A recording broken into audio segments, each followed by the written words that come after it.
Bem, como a gente já antecipou, nós estamos iniciando o nosso mini curso de férias e o que a gente vai contemplar nos próximos videoaulas vai ser o resumo do que o aluno que cursa licenciatura em Física e o aluno que cursa licenciatura em Ciências Biológicas vê durante a disciplina de Fundamentos Sociofilosóficos da Educação durante um semestre. Então, na nossa aula de hoje, o nosso primeiro assunto vai ser as teorias sociológicas da educação. E esse assunto ele vai ser dividido em 2 vídeos aulas. No primeiro vídeo aula, a gente vai ver a parte 1. No segundo vídeo aula, a gente vai ver a parte 2. Ok? Eu espero que você entenda, que você goste. A gente vai tentar produzir vídeos mais curtos para que eles não fiquem tão cansativos.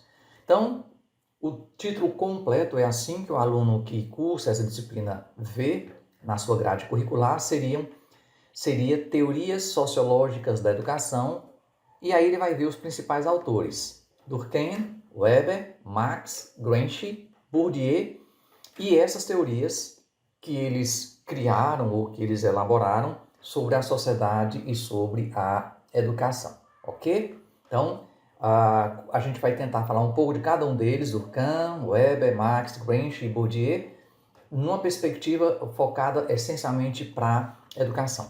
Primeira parte, nós vamos ver a introdução. E o que é que a gente vai ver? A gente vai ver a introdução da disciplina e a gente vai ver apenas um autor na aula de hoje, que é o Émile Durkheim. Mas isso é apenas uma introdução e a gente utiliza apenas para que a gente possa gerar uma discussão em sala de aula. Como é uma videoaula, a gente não vai ter essa interação que nós gostaríamos de ter. Então vamos falar das teorias da educação. Primeiro, o que são teorias da educação? O que é que elas se propõem enquanto teorias da educação, que a gente vai chamar aqui de TE? Bom, as teorias da educação, obviamente, elas estudam a educação. É básico isso, né? Está muito implícito isso. Mas quando elas estudam elas estudam a educação como instrumento de equalização social. O que é equalizar? É tornar mais justo. Lembra quando você tem um som e você equaliza o som, você balanceia o som entre agudos, graves, para tornar o som mais harmônico? Então, a educação, ela tem esse objetivo na visão das teorias da educação sociológicas. É tornar a educação, criar na sociedade um mecanismo de equalização social e superar a marginalidade. E quando a sociologia fala de marginalidade, não é uma concepção tosca que nós temos, vulgar ou leigamente, do que é marginal. Marginal não necessariamente é o bandido, é o rotulado como delinquente, mas marginal para a sociologia é todo cidadão que está à margem de algo na sociedade. Um exemplo bem tosco aqui, mas que vai servir para que nós entendamos essa leitura, entendamos esse exemplo. Se você não tem um celular, você é marginal no viés informacional ou no viés tecnológico. Não é que você seja bandido, mas nessa perspectiva de tecnologia, você que não possui celular, você está à margem. Lembra do rio? A margem do rio, que está na beira do rio. Pronto, você está à margem dessa sociedade. Então, a educação para a sociologia, ela tem que tirar a marginalidade. Ela tem que incluir as pessoas, ela tem que incluir os alunos. E o professor é condição sine qua non para que essa inclusão ela seja feita, para que ela seja concretizada. Porque nessa leitura, a sociedade ela tem que ser vista como uma sociedade harmoniosa. A gente não trabalha com diferentes, a gente trabalha com diferenças que se universalizam. Eu digo muito para os alunos que ser professor é trabalhar com universos dentro de uma mesma geografia, porque cada aluno é um mundo à parte. Mas eu não posso entender que todas as minhas aulas vão contemplar de uma forma muito específica 30, 40 universos. Eu preciso entender que esses universos, eles coexistem numa mesma geografia, que é a geografia da sala de aula, que precisa ser harmoniosa. A marginalidade, por sua vez, deve ser vista como um fenômeno acidental.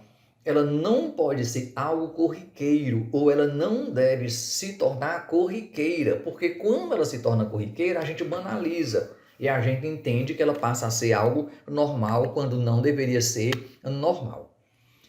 As teorias sociológicas da educação, agora, a gente falou antes das teorias da educação, mas agora introduzindo a sociologia na educação, por sua vez, elas representam também a tentativa de construir conhecimentos que interpretem de forma mais elaborada e consistente, então não pode ser algo não planejado, ou avulso, ou solto. Então ela vai interpretar de forma mais consciente e elaborada aquelas informações coletadas pela observação das atividades escolares e no estudo da legislação referente à educação. Ou seja, quando o professor assume uma sala de aula, é muito comum que os professores perfilem os alunos. E nesse perfilar os alunos, a gente corre o sério risco de marginalizar alguns alunos, quando nós deveríamos incluir alguns alunos. As teorias sociológicas da educação, elas surgem para que o professor entenda que ele precisa criar um ambiente harmonioso, criar um ambiente onde a marginalidade seja superada e entender através do estudo, porque nada pode ser feito através do achismo, o porquê disso existir, o porquê dessas discrepâncias existirem e quais são os meios que eu, enquanto professor, vou utilizar para que as divergências entrem para o universo das convergências. Esse é o grande objetivo. Então, a disciplina que, a priori, a gente pode entender que orna com as humanas, ela orna com qualquer curso de licenciatura, porque ser professor é trabalhar com o humano, é trabalhar com o ser humano. E para trabalhar com o ser humano, eu preciso entender o homem, por isso que a gente vê os fundamentos filosóficos, e eu preciso também trabalhar, entender o contexto onde esse homem está inserido. Por isso que a gente estuda as teorias sociológicas da educação.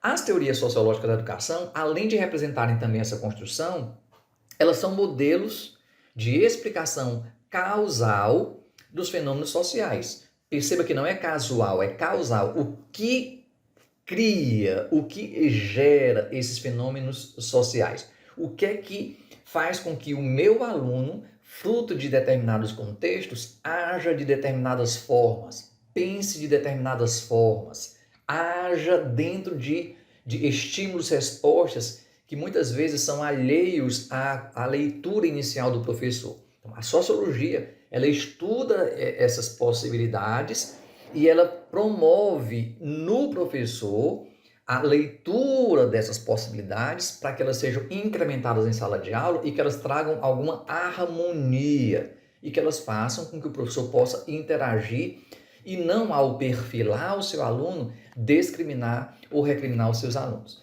Então, nesse contexto, nós temos esses que são os principais autores que nós vamos estudar. O Pierre Bourdieu, essa datação a primeira data, nascimento, e a segunda data, morte, que é francês. O Max Weber, que é alemão, bandeira da Alemanha aqui, obviamente. Karl Marx, que também é alemão. O Émile Durkheim, que é francês. E o Gramsci é o único italiano da lista. Então, nós temos 2 franceses, 2 alemães e apenas um italiano. E no Brasil, nós temos o Saviani, o Gadotti e o Lucchesi. Da esquerda para a direita, Saviani, Gadotti e Lucchesi são os 3 brasileiros que nós não iremos contemplar os 3 quando nós estudarmos nesses nossos videoaulas. Então vamos para os principais autores e aí a gente vai apenas para um hoje, que é o Émile Durkheim, e a gente encerra a nossa videoaula de hoje, porque a gente quer fazer vídeos curtos e nós já estamos passando dos 20 minutos e a gente não pretende se estender muito para que não fique cansativo. Então Durkheim, ele é sociólogo, ele foi discípulo do Auguste Comte, né, um dos pais da sociologia, e ele foi discípulo do alemão Immanuel Kant.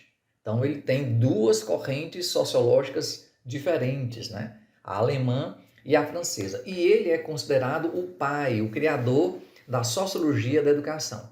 E dentre as suas principais ideias, a gente destaca algumas.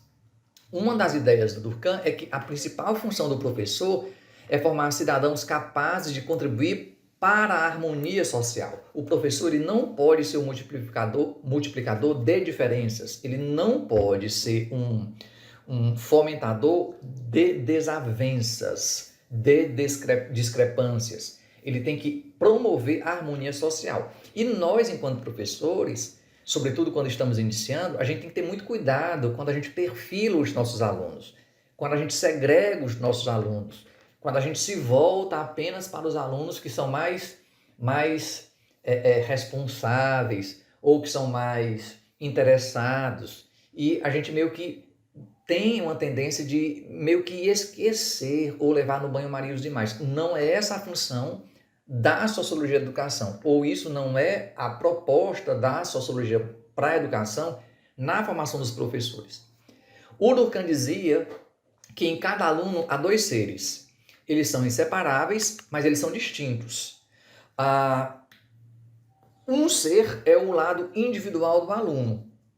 É aquilo que o aluno é, aquilo que ele chega na sala de aula, ele chega na escola. E o outro ser da esquerda é um conjunto, um portfólio de ideias que exprimem dentro das pessoas a sociedade que fazem parte. Então, o lado individual é o que eu sou e esse lado azulado no nosso desenho é o que eu sou em sociedade. E o professor precisa entender isso, que o aluno que está diante dele, ele tem duas vertentes.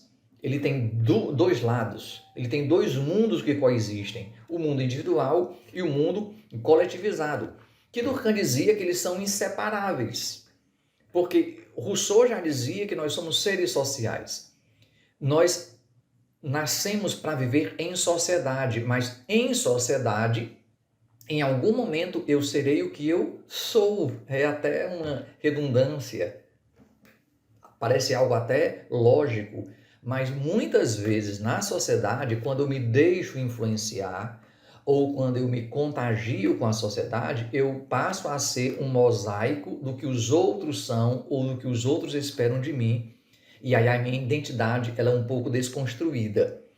O lado individual para Durkheim é o jovem bruto. Ele é formado pelo estado mental de cada pessoa. Para Durkheim, o desenvolvimento dessa metade bruta foi a principal função da escola até o século XIX, quando os professores entendiam esse lado bruto e tentavam construir no aluno o valor e a moral que ele, professor, entendia que deveria passar. Ok?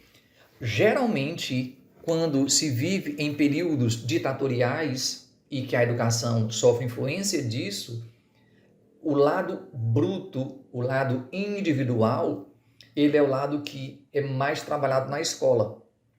Como se esse lado bruto precisasse se civilizar a partir do que os princípios da educação entendem que esse lado precisa de valor e de moral para viver em sociedade. Durkheim também dizia que a sociedade seria mais beneficiada pelo processo educativo. A escola não estava fora da sociedade, mesmo que ela estivesse murada, mas ela era uma geografia inserida no contexto social e não a parte do contexto social. E tudo que era produzido na escola iria servir para a sociedade, iria voltar para a sociedade. Dizia também que a educação é uma socialização da jovem geração pela geração adulta. É óbvio isso, é muito básico isso, né? Por quê? Porque, obviamente, que a jovem geração é a que está sentada nos bancos escolares, nas carteiras escolares. E quem ensina essa geração são professores que fazem parte da geração adulta e que repassam para esses alunos conhecimentos que eles, enquanto professores, aprenderam no passado e que entendem que essa geração atual precisa desses conhecimentos. E esse processo de ensino, de repasse, quanto mais eficiente ele for, melhor vai ser para o desenvolvimento da comunidade que a escola está inserida.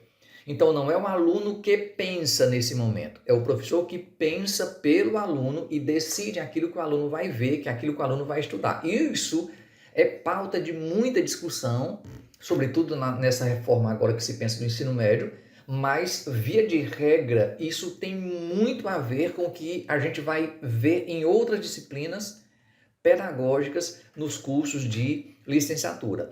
Afinal de contas, é o professor quem está lá e é o professor quem entende quais trajetos são os melhores para que os objetivos pré-estabelecidos sejam alcançados. Isso não quer dizer que esses objetivos não possam ser mudados no percurso, ok?